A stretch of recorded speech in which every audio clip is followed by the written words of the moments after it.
Welcome, ladies. This is Marlis Hübner, and I want to provide a very warm and safe welcome to you today as we are going to deep dive into the financial world.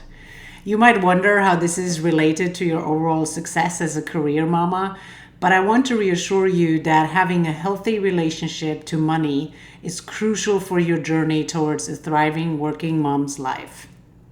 Money is an emotional issue to which every one of us has a different relationship.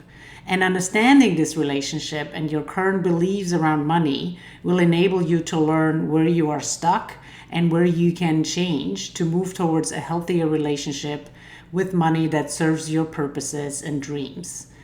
And while it's been well established that money alone does not make us happy or cannot buy us happiness, but for sure, it is also very well established that it allows us to create time for our loved ones, which we can use to create unforgettable experiences. So the goal for you this week is to build a strong and healthy financial plan that suits your personal needs and helps you craft a career family life of your dreams so you can invest into your happily ever after. This week, we are going to focus mainly on two things. First, you will investigate your relationship to money and create awareness around your current beliefs. If you find some of those beliefs to be limiting to your dreams, we will also establish new ones for you that you can adapt from now on and for the future. Second, we will create a finance budget plan that will help you gain full clarity on what you spend your money on and learn how to spend and invest your money towards your must-have, wants, and your dreams. So why is dealing with your household finances important to you as a working mom? Well, first of all, as a working mom, you contribute to the overall income of your household. And in fact, you might even be the main breadwinner. So you should really have a very clear understanding of what comes in and what goes away. Even though we have more women and more working moms in the workforce, many women still show little active involvement in the overall finances of their household. And most of my clients actually believe that they don't have the knowledge or the time to properly deal with money. Things like, I'm just not good with money is one of the most common misperceptions I hear from my clients, or simply things like, money is such a complicated topic to many of us that we just don't want to deal with it. So, let me tell you, from now on, I really want you to own your money story and to feel personally responsible for it. And this week, we will learn how to do that. For all of us, but women in particular, money is an emotional currency that is tied to our sense of self-worth and confidence. And this can lead to financial pitfalls that ultimately limit what you pursue in life. So here's the thing. What you believe about money is what you'll create for your family. If you believe you don't have enough money, guess what? You will never have enough money, no matter how much you make. And even with the next pay raise, you will still feel the same. You will still feel like you won't be able to take your family onto your dream vacation. Because we tend to spend our money on distractions and things that provide us with instant happiness instead of really focusing on spending our money towards our goals. So the norm is to define success by how much money we make compared to our peers. And no matter how you look at money, money is simply a very powerful force and always present in our lives, whether you have little or whether you have a lot of it. So we just simply cannot ignore it. And that's why I want you to gain full clarity on your relationship to money this week. And similar to how our beliefs drive our actions, we also have beliefs around money that drive our financial behavior. Most often, we are not even aware of them as they have been formed by past experiences when growing up in your parents' house. So, for example, my parents always believed that the best way to save money is to simply store it under the pillowcase, or they could not really see the sense and the meaning of spending too much money on vacations and experiences because it was simply not in their belief system. They did not consider it a necessity. We would always go to very cheap places, and also we would not go on vacation very often. So ask yourself, how did your parents view money, and what have they taught you about money that you have adapted and that you still believe today? So take a very close look and investigate whether you have adapted some of those beliefs, and ask yourself whether they serve you well today or not. Let's start taking a closer look at some of your beliefs around money that could be limiting to the way you want to live your life. Again, I want you to examine the beliefs and messages you've taken in about money throughout your life. Prosperity and wealth are nothing less than a state of mind. So make yourself aware of what is going on in your head and bring those thoughts to the forefront so you can start making conscious shifts. And I want you to be brutally honest with yourself, even if it's painful. I want you to be super, super honest with yourself when you do this, since I want you to really get to the root cause of your feelings and attitudes about money. So it is very essential that you embrace the role of money in your life to lead a victorious life as a career mama. Take the initiative to shift your relationship to money and learn how you value your money and what you do with it. So step one here is to become aware of your non-supportive beliefs around money and change them into supportive ones. In your workbook, you'll find a number of statements around money that will help you assess where you are today. The next step then is to identify the root cause of those limiting beliefs, applying what I call the why analysis. So let me give you an example. I always felt like I never had enough money, even though I would get annual pay increases from my corporate job. But that wasn't the real reason for my feelings. When I started thinking about it, I realized that the thought that was driving the belief of I don't have enough money was really me thinking people like me have to spend this money. But even that wasn't the real cause for me spending more money than I really should have, and money that didn't even really make me happy. So the real subconscious belief that guided my behavior was that I believed I have to buy all this stuff to keep up with my friends. They were getting all these fancy clothes for their kids, and I felt I had to do the same to be part of, the friendship circle, I guess. So once I freed myself from that belief and gained full clarity on what was driving my actions, I could replace my current belief system with a new one that served me much better. So once you have identified your limiting belief, you need to ask yourself, why? So in my own example of my initial belief, there is never enough money, I asked myself, why do I believe there is never enough money? Because people like me have to spend this kind of money. So then the next step is to ask a why question around the answer you just gave. So why did I feel I had to spend this kind of money? And then the answer to that was because, I have to buy all this stuff to keep up with my friends. And that was it. That was the real true answer. So once I knew that, I then started replacing my belief with a new one. And when you go through this exercise, I want you to ask yourself why always referring to the last answer that you gave yourself. And you can ask yourself why up to 5 times. It doesn't have to be 5 times. You simply stop where the answer creates a strong emotional reaction in your gut. And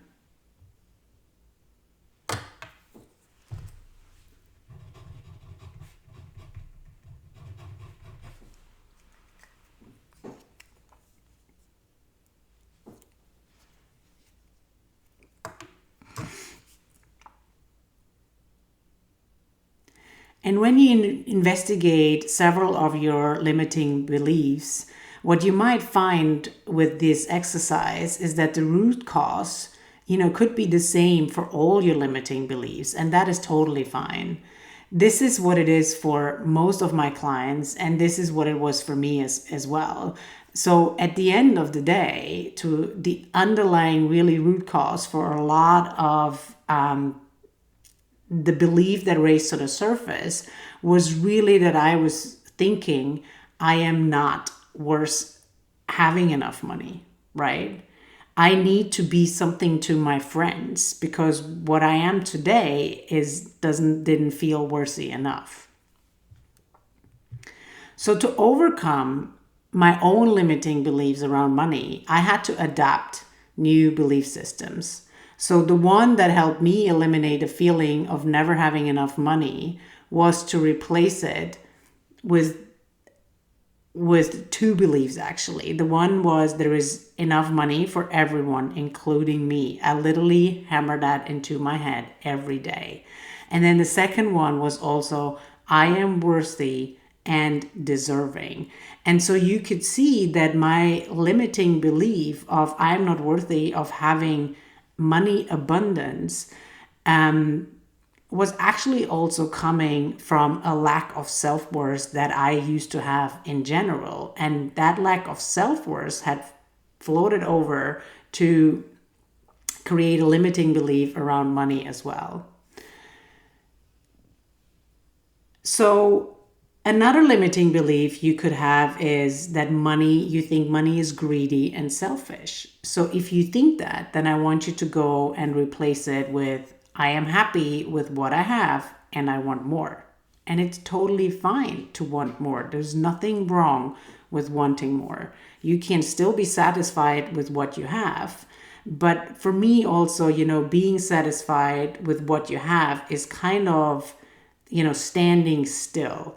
So it is just in our human nature to wanting to grow and to wanting to progress in your life. And with that comes wanting to have more. And so just be clear on what is it that you want to have more. It doesn't have to be something bad, right? Maybe you just want to have more money so you can be able to, give more to donations. Or if you have more money, it will give you more time and freedom to help other people out. That's a really good reason, right? It doesn't have to be a selfish reason to have to wanting more money. Another limiting belief could be, I am just not good with money. And this is one, as I said before, that I hear a lot from working moms. So I want you to think about this one and replace it with, money needs my attention. I am very good with money. So in your workbook, you will find many more examples of new supporting beliefs you can adopt to build a healthy relationship around money.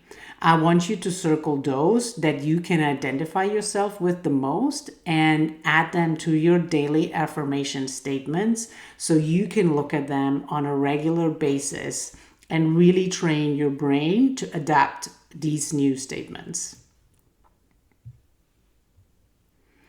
Money is also always a subject in intimate relationships and can be a huge stressor.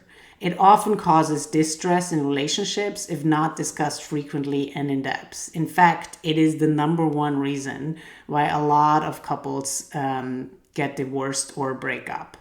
The difficult part is, firstly, to understand what financial well-being really means and what your goal is to feel financially well to overcome the source of stress. So per definition, Financial well-being is really a state of mind around how financially secure and free you feel regardless of your income. So do you see, it doesn't mean you have to have a lot of money to really be financially well. It is truly your own definition of how safe you feel and how well you can work with the money that you have available to you. In relationships, very often, I see partners not transparently discussing and aligning those points. So, therefore, please take some time to think through the following questions. What does financial well being really mean to you? What does it mean to your family? What does it mean to your spouse?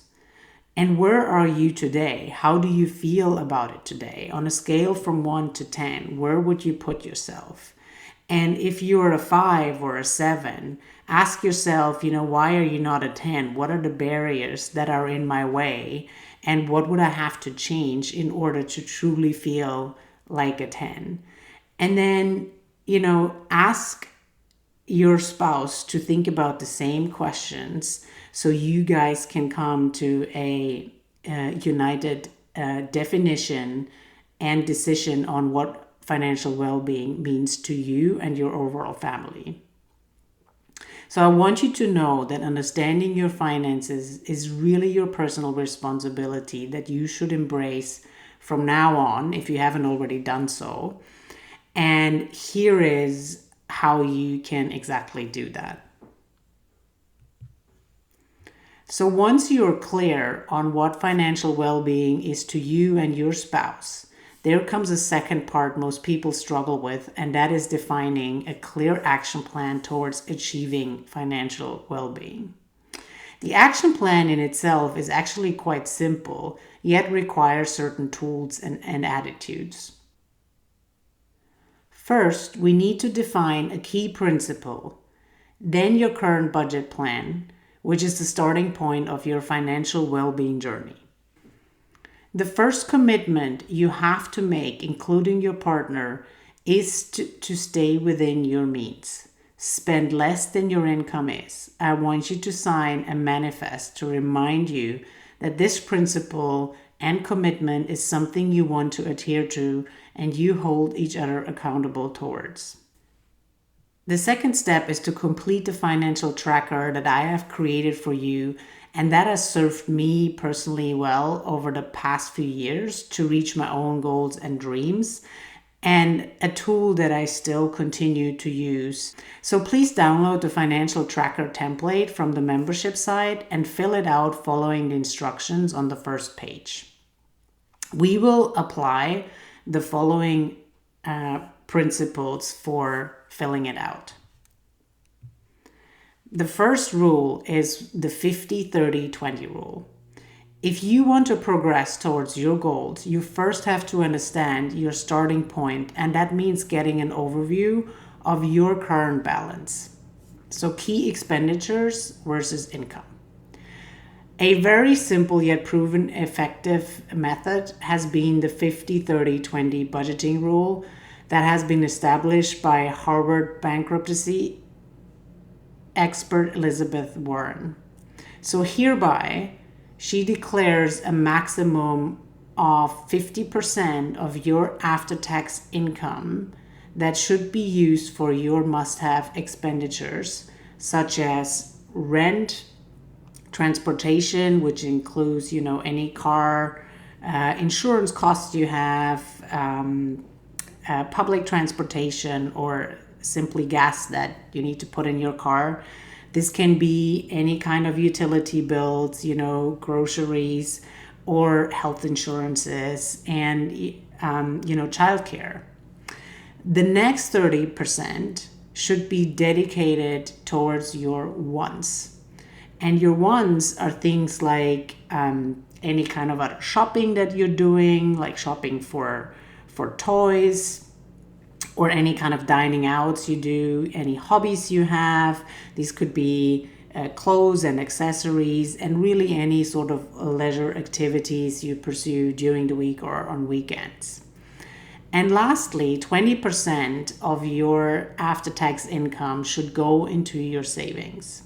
This is the guidance and principle that helps you grow wealth no matter what type of investments you choose for your saving buckets. So, creating and maintaining such a balance sheet will allow you to determine missed balances and to have a meaningful discussion with your partner to identify areas of opportunities. So take some time this week to think about what items go into which bucket. And there can be more than one option depending on what you personally define a must have or a want. So, for example, there might be regular medical expenses you have to make. So they would go into your must have bucket.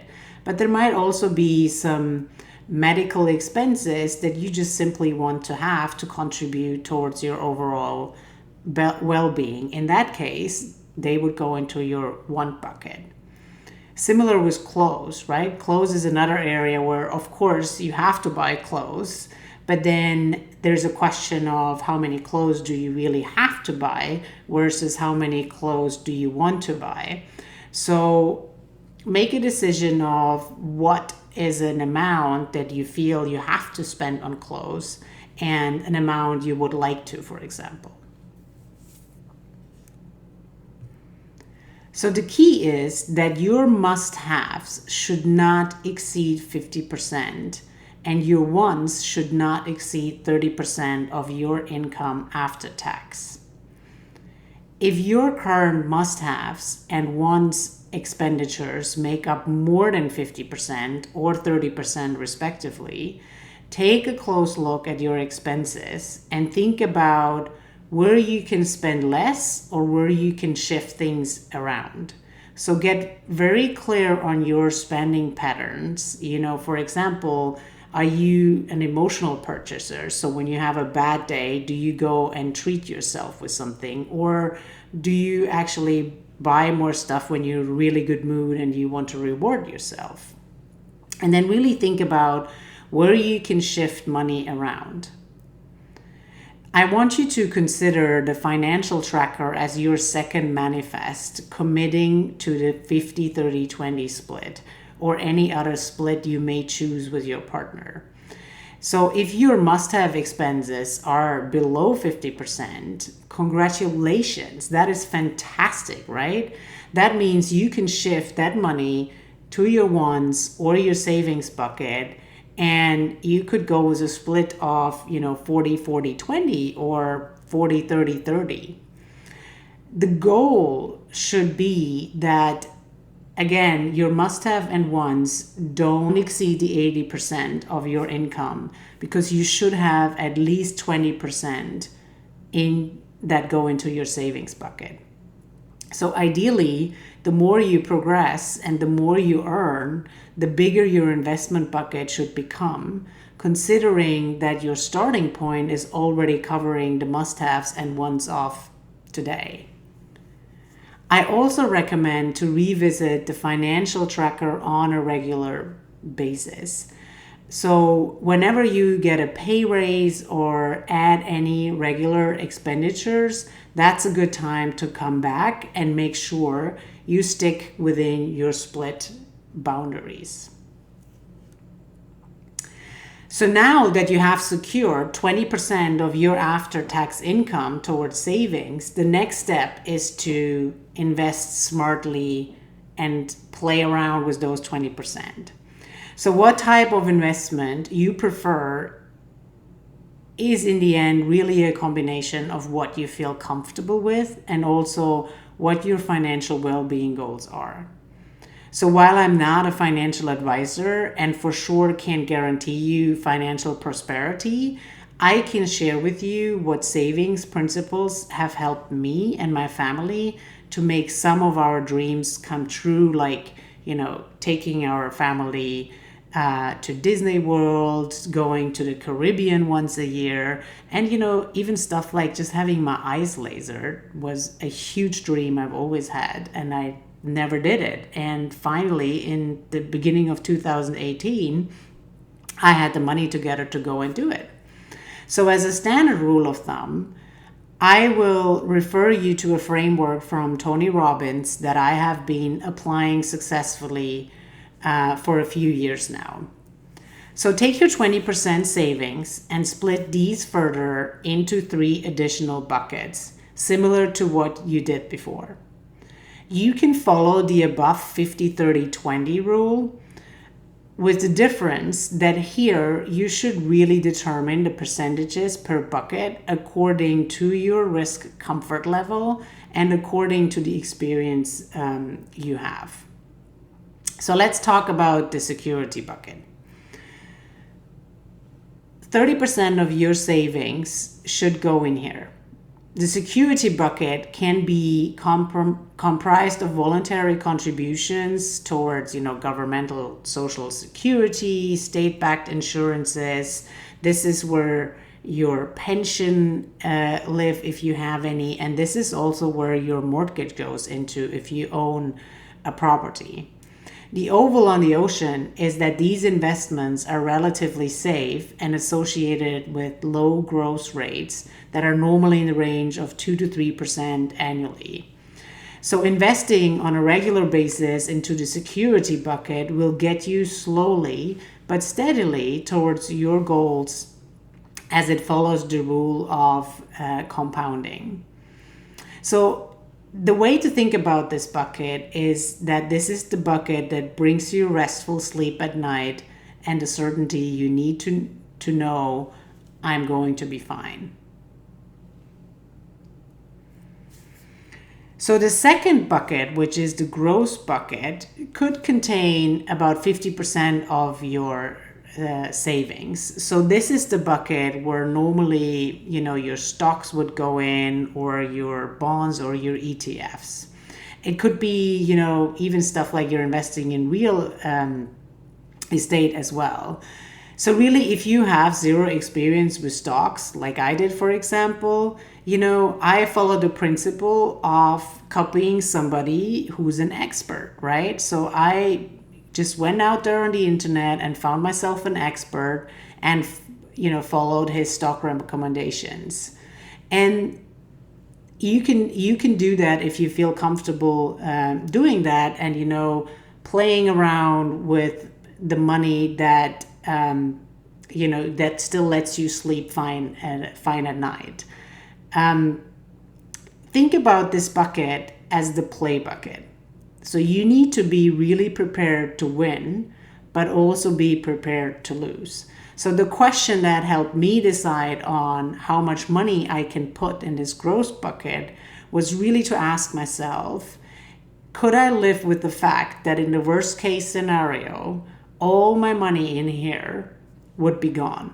Could I afford to waste, let's say, $200 every month that I may be wasting today on other things? And if you feel confident saying yes, then go and play. The last bucket is the dream bucket.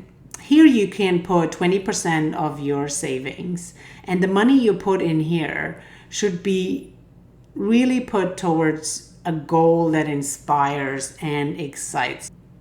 The way to think about this bucket is that it is not just money you put in here. Really, it is more a way of living that you want to create for yourself. It's the lifestyle you want to have. So something you want to do or have that would be simply amazing for yourself and your family. And again, this can be anything from, taking your kids on a Disney cruise or being able to donate to your favorite charity. And what goes into your dream bucket could be any bonuses you might be getting, or even any big gains that you've made from your growth bucket. And if you're not comfortable with any of those, you could just simply decide to put 20% aside into your savings account every month to build towards your dreams. So let's talk about how all of this can help you achieve the goals that have a price tag to it. Go back to module 3 and think about all the goals that are associated with an expense. So for example, if your goal is to get a cleaner, or a next vacation that you have in mind, or just simply starting a membership, or buying your husband a gift he's always wanted, or whatever else it is, go and pick those goals that are associated with a cost. And as a next step, get clear on how much that goal will cost to achieve, and then assess the risk level you're willing to take to achieve that goal.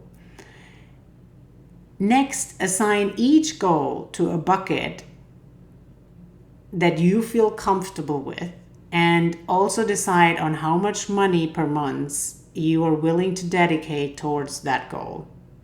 This will help you gain clarity on how long it will take you to achieve your goal, and it will also set realistic expectations without going beyond your financial boundaries. Because remember, you're still playing within the 50-30-20 rule.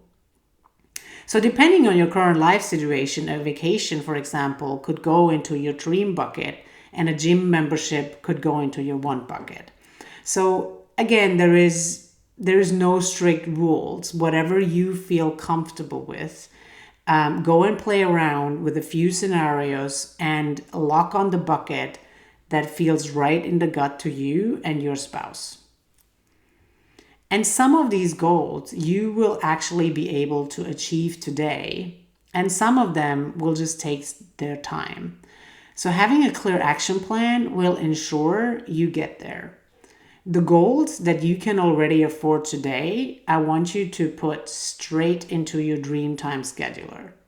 So this could be the ones that, save you time, like a babysitter or a cleaner, or, those goals that fall under your non-negotiable time spenders. For example, if you told yourself, I want to start the gym tomorrow, or from now on I'm going to take yoga classes, then that would be a goal that goes under your non-negotiable time spenders, and most likely would be able for you to achieve today.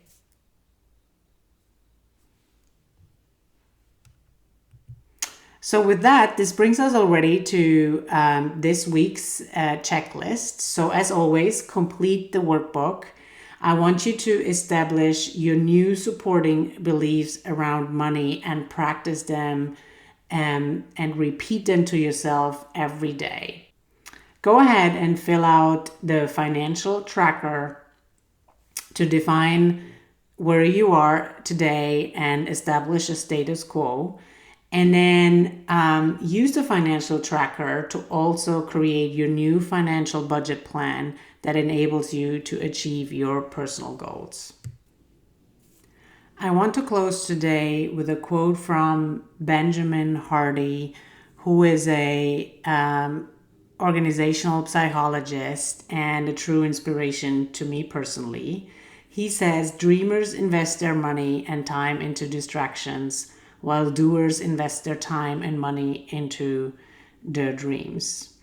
So I will leave you with that, and hopefully turn you into a doer. Get rid of your distractions, stop spending money on them, and work towards your dreams and goals. Thank you very much for tuning in today. It's been a real pleasure, and talk to you soon. Take care. Bye-bye.